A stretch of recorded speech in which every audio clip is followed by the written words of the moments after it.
Can Central Sports Cards and Memorabilia offers the widest selection of sports cards and signed memorabilia in the city.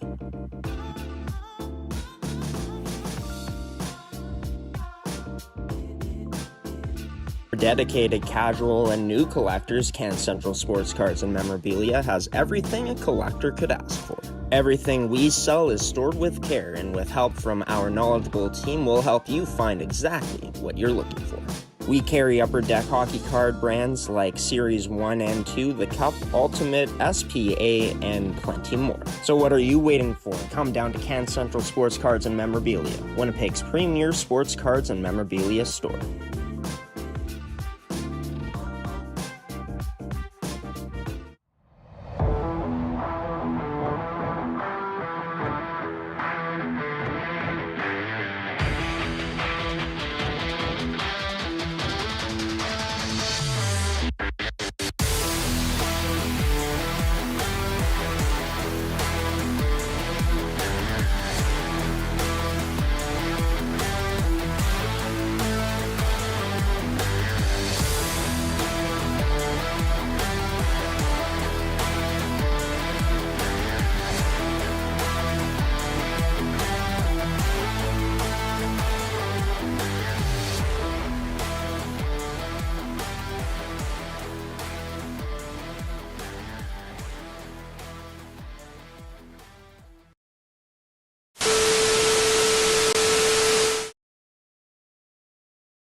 Good afternoon, Manitoba Major Junior Hockey League fans, and welcome into Episode 12, Season 2 of the mmjhl podcast here on G-Show Productions, brought to you by Can Central Sports Cards and Memorabilia, Terrico, Goaltenders, and Mid-Canada Fasteners and Tools. I'm your host, Graham the G-Show Forsyth. This episode is going to be a good one. We got Paul Kastes, head coach of the St. Boniface Riels, joining the show as the only guest in this week's episode. And speaking of Paul's team in the Riels, what a start to their week, or I should say weekend, as they won't be playing again until Sunday. 5 goals and 6 unanswered to get to 6-1 over the Vics. A third period where there was quite a bit of rough stuff, not gonna lie, as there were 4 penalties taken by each team. There were some fights that broke out, some misconduct penalties in there. But overall, St. Boniface proven why they're one of the best teams in the league right now. Their first win of the year against the St. Vital Junior Victorious as well. So, huge game from them. As for tonight, there's going to be 4 games in action. Number 1 versus number 2 in the league. The Railers and Hawks facing off against each other on mmjhl game day tonight on gshow.ca on G-Show Productions. As for how the standings shape out heading into this highly anticipated weekend of action in the mmjhl, very interested to see how spots from 5 to 2 shake up here, right? See if Transcona can maintain their high level of play, as they've won 10 games in a row heading into tonight, looking to extend that to 11 against the Charleswood Hawks. And St. Boniface, they'd appreciate some help from Transcona, as this game tonight, if Transcona is able to take it against the Charleswood Hawks, St. Boniface would remain 1 game behind the Hawks heading into a Sunday matchup, as the Riels will be taking on Charleswood. Then, as for Transcona, though, they've won both games this season against Charleswood. Charleswood has them in their home barn. They've both been close matchups. I think for the Hawks, a quick start would definitely help tonight. But before we get into all of that regarding Transcona and Charleswood, as we'll be previewing that one specifically coming up later in more detail here on the show, we got Paul Kastes joining the show up next to talk about last night, the improvements this team has been making as the season has gone along, how huge of an impact that Alex Van Dynes and Mike Hepner have made since coming over from Pembina Valley, and a huge trade that St. B made a few weeks ago now, as well as talking about the lone game this upcoming weekend against the Charleswood Hawks. That's all coming up next here on G Show Productions edition of the MMJHL podcast, episode 12 here in season 2, brought to you by Terrico Goaltenders, McKenna Fasteners and Tools, and Kent Central Sports Cards and Memorabilia. The Riels bench boss joining the show next. Paul Kastes, head coach of the St. Boniface Riels, joined this edition of the mmjhl podcast. Paul, we witnessed a dominant second period last night that propelled your St. Boniface Riels to a 6-1 win. First of the season against a team you used to coach with in the St. Vital Victorias. How sweet was it to finally get one on this team's rival? Yeah, it felt really good. I think in those previous games, I think we might have deserved a better fate, but at the end of the day, what that scoreboard says when that 60 minutes is up is all that matters. So we really made it a point yesterday to make sure we came out on the right side of that one, and I'm really pleased and really proud of how the guys played yesterday. Yeah, and all season long when we've covered this Riels team on the network, it's been such a smothering and effective forecheck that's been displayed, and that kind of started things, led to that one-timer goal by Evan Lambert. This team scores three on the power play, going 3 for 3 in the second. But against this Vix team in earlier matchups, from what we saw, this team with a bit of trouble connecting on those cross ice passes, right, and trying to open up Vic's defensive zone that's been pretty sound against the Riels. What did this coaching staff do, or this team do yesterday to adjust to that to find more success?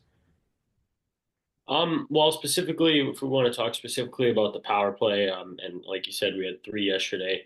Overall, we started off the season with a 10th ranked power play in the league, and it was not good. There were a couple bad bounces in there, a couple plays we liked, and we just didn't get the results we wanted. But overall, about a month ago, we really shifted our focus on simplifying things and changed up some units and put a little bit more effort and time into it. And since then, we've risen to third in the league now. So we've had a really successful power play over the last month and a bit. 5-on-5 play against those guys, I especially in the first period, I thought we just didn't do a good enough job getting to the net on those guys. So Right. I think with our type of forecheck, we can create turnovers. Get pucks back to the point, get bodies to the net, and get to those dirty areas. That's the team we are. We're not an overly super skilled finesse type of team. We play a game that we can be proud of, and a blue collar game. We earn everything we get, so we have to be willing to put in the work. So I think once we shifted that mindset after the first period into the second, led by a great first shift by Ty McNaughton, Evan Cockrell, and Connor Davis, they right away came out in the second period and said, "This is how we're going to play," and the boys followed suit, and that's kind of what you saw in that period is the period that we like to see.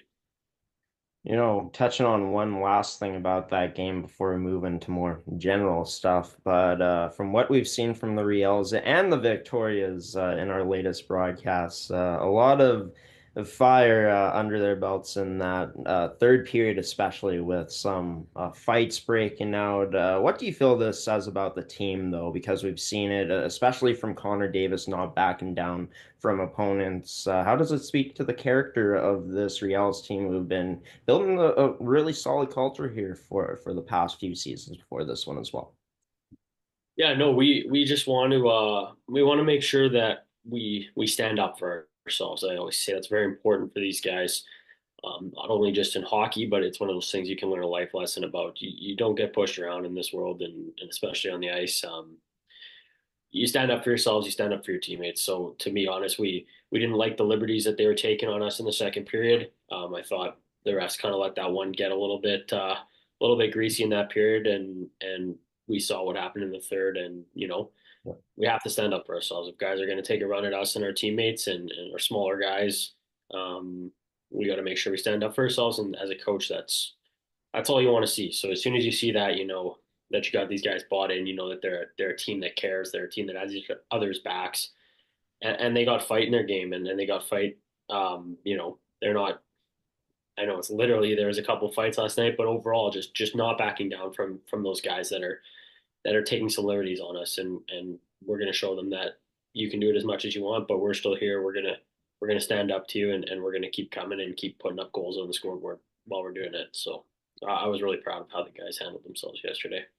Yeah, and as you should be. I mean, I think, like you said, any coach, that's what you love to see from your group is them standing up for each other, standing up for themselves, and that on display last night in St. Vital between the Riels and the Victorias. But speaking of, you as a coach, your first head coaching job this year in the MMJHL. Of course, you had experience beforehand on the St. Vital Victorias for a few years on their staff. We talked a bit before the season about, heading into this experience and your expectations. And now that, you're a few months into the season in this role, let the viewers know, what it's been like being the new bench boss of this Real squad. You know what? It's been a great experience. I can't say enough good things about the organization from top down, from the president, Jason Frickus, the rest of our staff here, the whole Frickus family that is the backbone behind that organization. It's been a treat to work for those guys and that group. I'm having a great time doing it. We got a great group of kids, or young men, I should say, that have bought into what we're putting out there. They're seeing results, so it always helps when you can see results to the plan that you implement. So they know that there's a legitimacy behind it, and they're bought in. That they're really good guys that really want to win hockey games and want to do things right, and that's all I can ask for. So in terms of culture, I think we've done a good job here of getting that to where we want to get it to. We like how our product on the ice looks. It looks like it's something that can compete when the games get tough. And yeah, my coaching staff's been great, Tyler and Sean, and our support staff as well. So I have no bad things to say, and I'm enjoying the ride right now. Yeah, and I mean, speaking of Tyler Moore, who's also the general manager of this year's team, he's also been busy going to work, making a trade to bring in, of course, Alex Van Duyn's forward from the Twisters, as well as Mike Hepner, adding some experience and some more skill to this team. How much of an impact have those two made to the lineup so far? Mike on the back end adding even more experience there, as well as Van Duyn's adding some more depth up front. Yeah, no, the impact those guys have had is hard to put into words. They've been humongous for our team. I mean, that power play I talked about, that's when that switched around, that's right around the same time those guys came, and that's not a coincidence. In Alex, you got a big, massive forward that plays hard and can score goals and goes to the dirty areas. You know, he's a 19-year-old, and I think he's going to be terrorizing this league for another 2 years after this. He's a fun player to coach and a great kid. Um, Hepner on D is so solid. I mean, I think you can see what he does on the power play, kind of quarterbacking that one unit, making sure we get pucks on net and not getting too cute. But his overall game is so mature. I said it to the coaching staff last night. You really saw that trade pay dividends last night when he was out there because he just erased everything that came down on his side. Physical, good stick, in the right positioning, kind of making sure that those rushes stop as they're coming down the ice, and he played really well. So I've been a big fan of his for years, even back when I was coaching the Vics. So once his name came up as a possibility, I told Tyler, like, let's get this guy because he's a gamer. So we couldn't be more happy with those two guys. They're huge parts of our team and great people as well. Yeah, Hepner, especially a huge part of Pembina Valley's success, throughout the years, and on that, teams run to the finals last season. But I talked about adding even more experience to the back end, and this is what this team does with a fairly young back end this season. The only 0-3 being Noah Keating, but this team, obviously taken next step when those guys have come in right with the power play. But even before then, one of the best defensive teams in the league. Now, number one, speak about how impressive it's been to watch this younger group of defensemen as well as the experienced players like Noah Keating really excel out there so far this year. Yeah, they've been incredible. I think that was our second game, probably with the full decor last night. So we haven't, with Wow. injuries Yeah. and getting guys in throughout the year.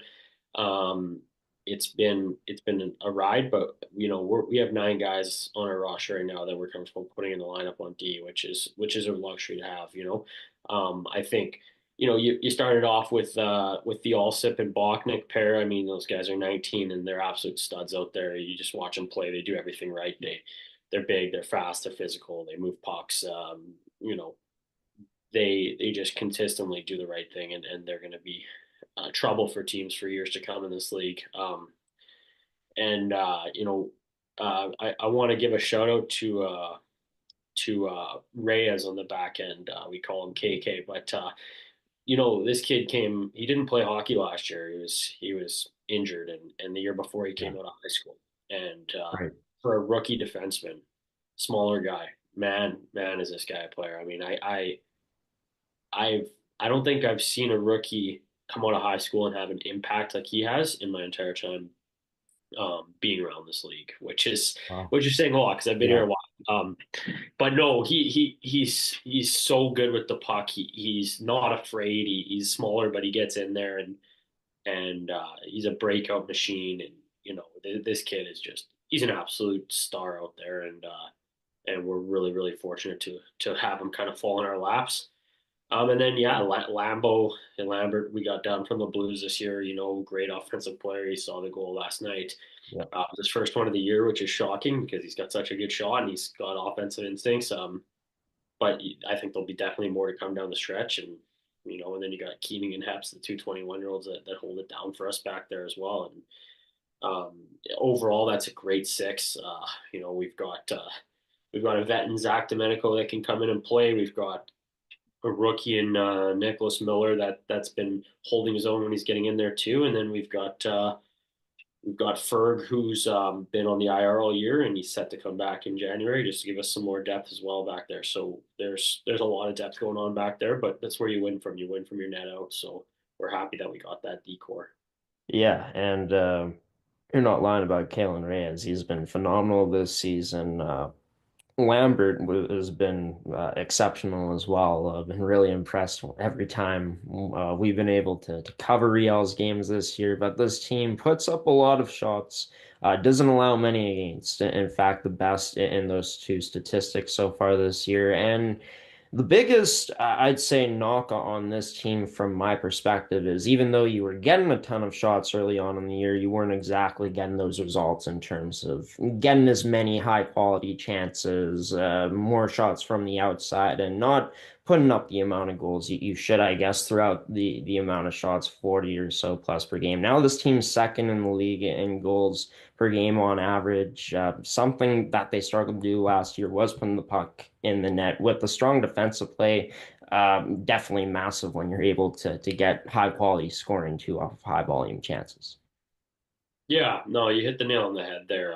Early on, we were getting the chances with a lot of shots. Like you said, we were out shooting most teams by 15, 20 shots. We were kind of averaging up in the 40s. So it's good that you're getting those shots, but you want to make sure that you're capitalizing on some. So there's a variety of reasons why those pucks weren't going in. Some of it's bad puck luck for sure. Some of it's not getting to the inside. Some of it's not getting to the net well enough. The power play struggling at the start of the year played into that as well. And I know last year there were some demons with that as well, but we're really trying to move past that and exercise. This is a new team. We have quite a few new players. We didn't have Cockrell here last year. Sukin wasn't here last year. Van Dynes wasn't here last year. So we got a lot of new bodies in this lineup.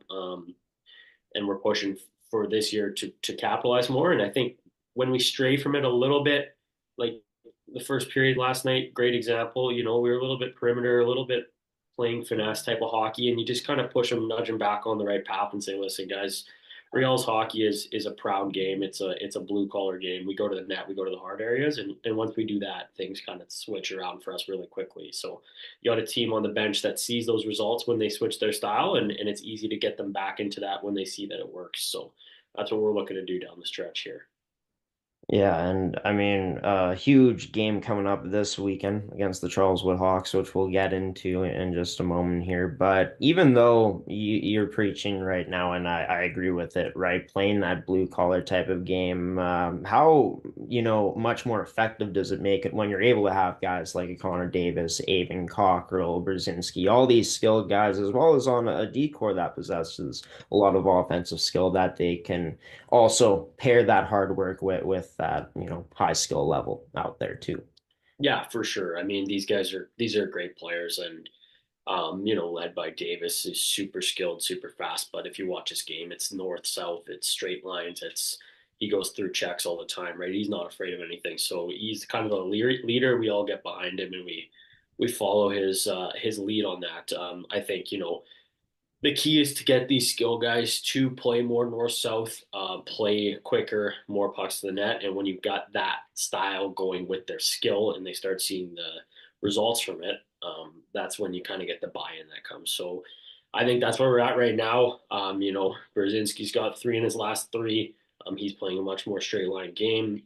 Cockrell's going to the net a lot more and he's getting rewarded. I mean, it's the little things that you preach as a coach, right? You want them to see these little details, and then when they do them and they work and they get rewarded for it, it's easier to kind of keep getting them back on that path. So I mean, we have a ton of skill on this team, that's no doubt. It's how we play the game as a whole that we want to work on, because we're here to put in a type of game that will get us to where we want to go in the playoffs. I'm not too concerned about the regular season. I care about when it comes down to crunch time here. Fair enough. And this team, of course, with huge aspirations coming into this year after making it to the Final Four last season, finishing in third place, currently a point behind the Charleswood Hawks for second in the standings. Charleswood, of course, playing tonight against the Transcon Railer Express, but big matchup regardless coming up on Sunday, no matter what happens in that game tonight. This Real squad unable to beat this Hawks team through the first two matchups, but they've both been close. It should be a hard-fought game, I assume, coming up on Sunday in Southdale. Your expectations heading in, are they similar?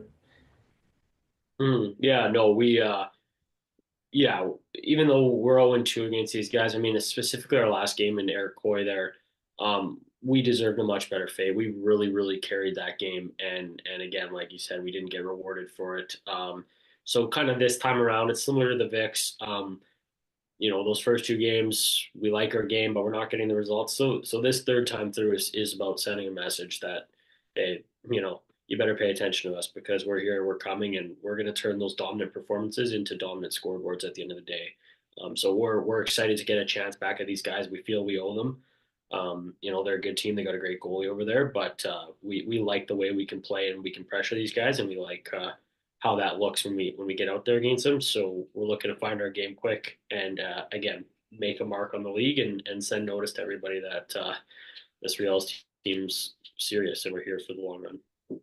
Yeah, and this Riels team, I mean, there were a few dips a bit earlier in the year, but in December so far, been an offensive explosion and defensive excellence as well. A team to watch out for sure. Under first year head coach in this league, and Paul Kastes. Paul, pleasure to talk to you and catch up with you. Best of luck coming up this Sunday against Charleswood. I'm sure that's going to be one that has. Potential, I don't know, high potential to be very exciting. Thanks for taking the time.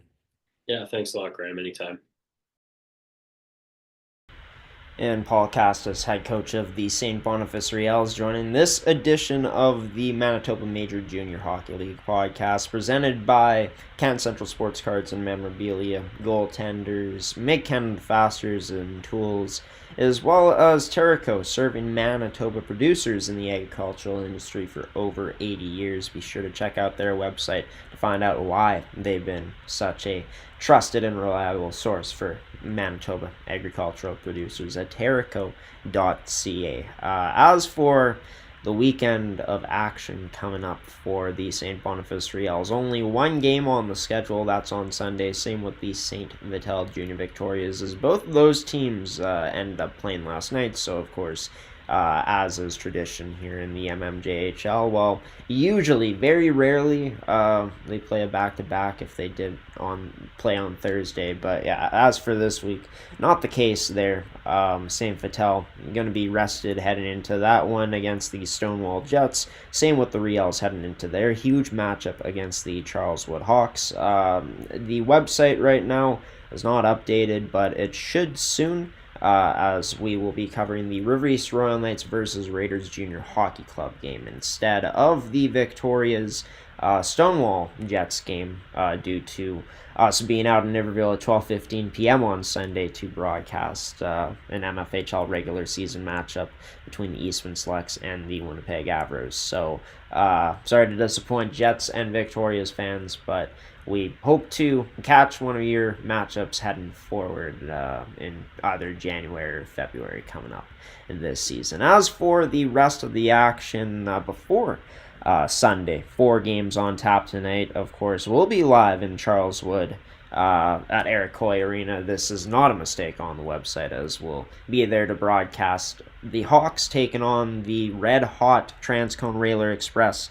looking to push their win streak to 11 games, while Charleswood looking to push theirs to 4. Transcone, of course, undefeated so far on the season against Charleswood, 2-0 in the season series. The Hawks looking to change that. Coverage tonight starts just after 7:20, and puck drops at 7:30 p.m. here on G-Show Productions on gshow.ca. We're going to throw it to a commercial break here coming up, and then we're going to get into our power rankings this week, also showcasing the stats leaders in the top 5 of points, goals, assists, and for wins for goaltenders here in the MMJHL. Coming up next on the MMJHL podcast, live here on G-Show Productions on gshow.ca, your home for MMJHL hockey here in the province. More to come coming up after this commercial break.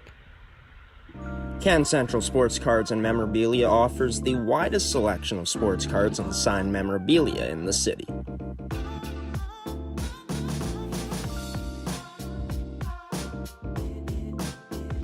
For dedicated casual and new collectors, Can Central Sports Cards and Memorabilia has everything a collector could ask for.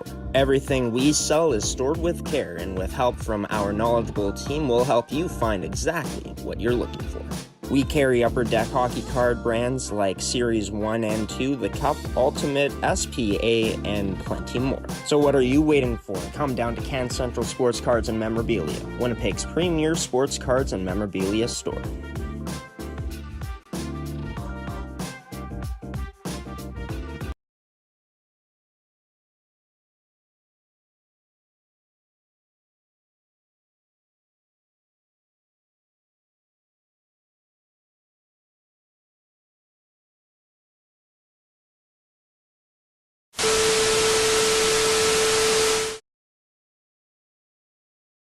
A bit too early there. Welcome back to the Manitoba Major Junior Hockey League podcast, everybody, for season 2, episode 12, here on G-Show Productions on gshow.ca, presented by Can Central Sports Cards and Memorabilia, McKenna Fasteners and Tools, Goaltenders, and Terrico, of course, serving Manitoba producers for over 80 years in the agricultural industry. Be sure to check out their website for more information, as mentioned before. We got some good matchups coming up tonight in the MMJHL. There's some stakes in these matchups as well, as the Raiders looking to end their long losing streak of 8 games in a row against the Twins team, who is coming off of an overtime victory over the River East Royal Knights. St. James looks to continue to climb in the point totals. Charleswood and Transcona facing off against each other for the 3rd time this season. Transcona 2-0 in the head-to-head between the top 2 teams in the MMJHL currently, and the 2 teams from outside of the city of Winnipeg, Pembina Valley and Stonewall, battling it out tonight at the Morris Multiplex in Morris, Manitoba. But we mentioned we were going to get to some power rankings here. Before we do that, we are going to show you the standings one last time in this episode. As Transcona 18-1-3. No one's been better than them, and that's why they get the number 1 spot in the power rankings once again this week. Their winning ways continued on Sunday and on Friday. last week, as for Transcona, a 4-1 victory over Pembina Valley, taking care of business there, and a game where they really dominated almost all of the play against the St. Vital Junior Victorias, ended in a 3-2 victory for them. As for the Vics and the Twins, why they fall spots here in the power rankings is for the Vics, like, they didn't show, I think, their best against the Transcona Railway Express. Sure, they come out with that win against the Raiders Junior Hockey Club, winning 7-4, but that was even a game for St. Vital where, I thought that they could have finished a bit stronger. They get off to a 3-0 lead in the first period, but after that, Raiders, they continue to play better and better as the game goes along, just down by too much, and the Victorias had a bit too much for them to handle. As for why the Riels jump over not only the Vics, but as well as the Fort Garry Twins. Fort Garry, St. James has been playing better and better. That's why they move up in the power rankings, up a spot. We'll get to them in a moment. But for Fort Garry, they struggled to get some separation against the River East Royal Knights compared to the Riels and where they are in the standings right now, with one more game played than Fort Garry, given how dominant defensively this team has been, with only 53 goals against and 99 goals for. And I think the proof was in the pudding, as they like to say, last night against the St. Vital Junior Victorias, as they were able to win 6-1. This Riels team built extremely well right now. Their additions of Hepner and Van Dynes have been really noticeable, and this is a team with young pieces, old pieces, that is coming together right now and has put together 4 wins in a row for the St. Boniface Riels, compared to Fort Garry, who loses 5-2 to St. James last week and only beats the River East Royal Knights, who are not in the playoffs right now, outside of a playoff spot in 9th place. Look, any team can give any team a test in this league. We've seen it with the Twisters, 2 of their 3 wins beating the Railers and the Hawks. But given how strong the Riels have played as of late, and given that they had a 10-1 victory last week against the Pembina Valley Twisters and have scored, let's see now, 21 goals in their last 3 games. Yeah, the Riels, one of the hottest teams in the league right now. Not the hottest, but one of them. And they slide their way into the top 3 for this week in the power rankings, although it could change.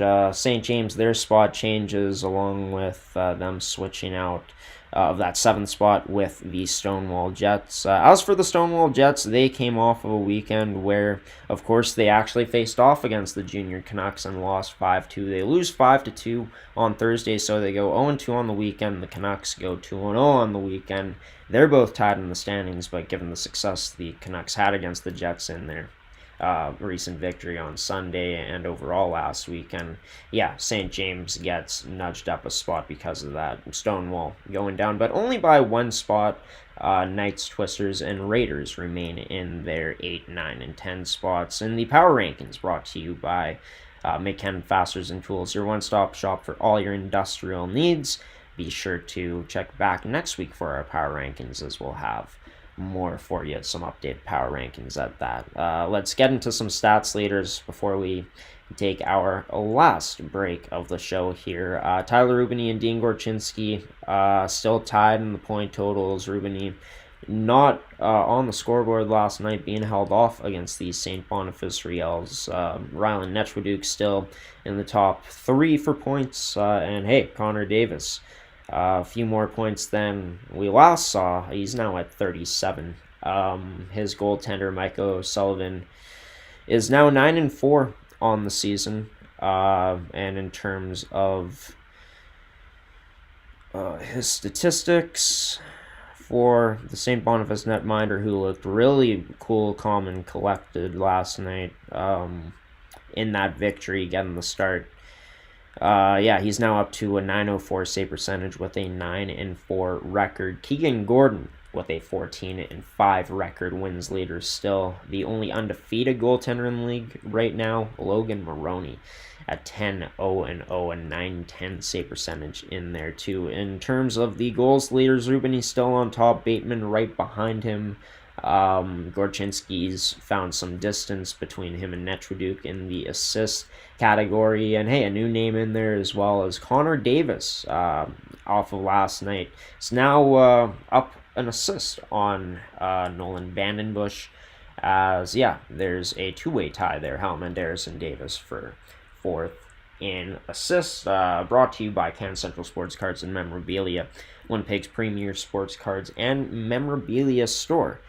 Be sure to check out their website at cancentralsportscards.com. But final thoughts on this episode.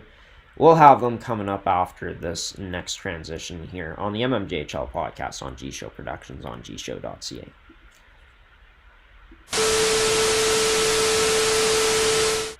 Well, you've made it to the end of the mmjhl podcast, everybody. Special thanks for tuning into this one. I've been your host, Graham, the G-Show Forsyth.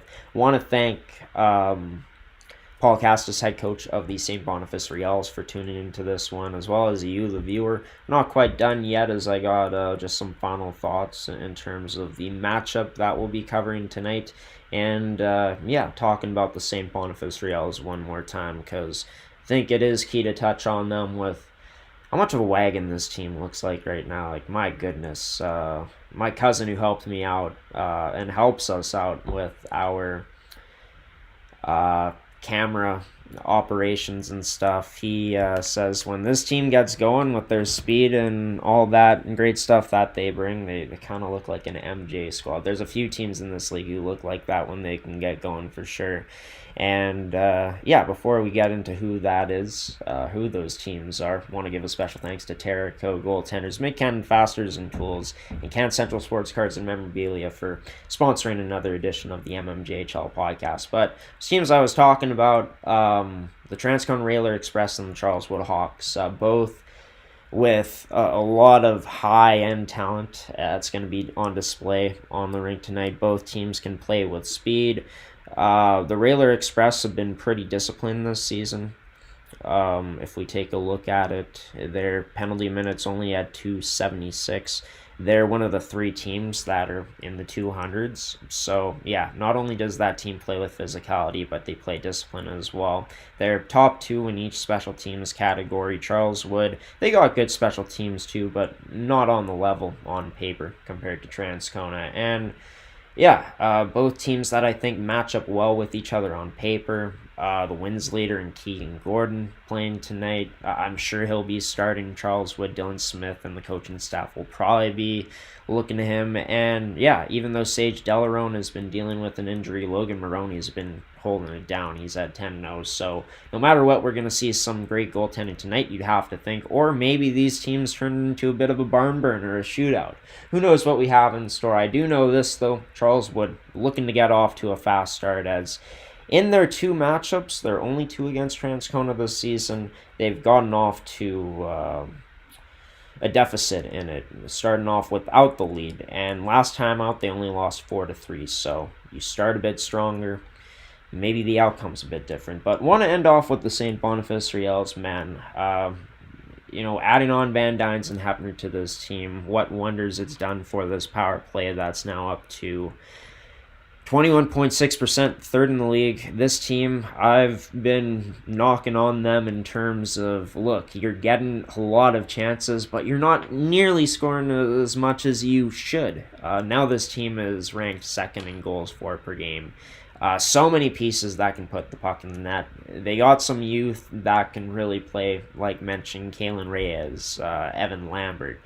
Up front, Avon Cockrell, who stepped up. They're vets. We look at the captain who leads the way in Connor Davis. You got Ty McNaughton, Brzezinski, Noah Keating.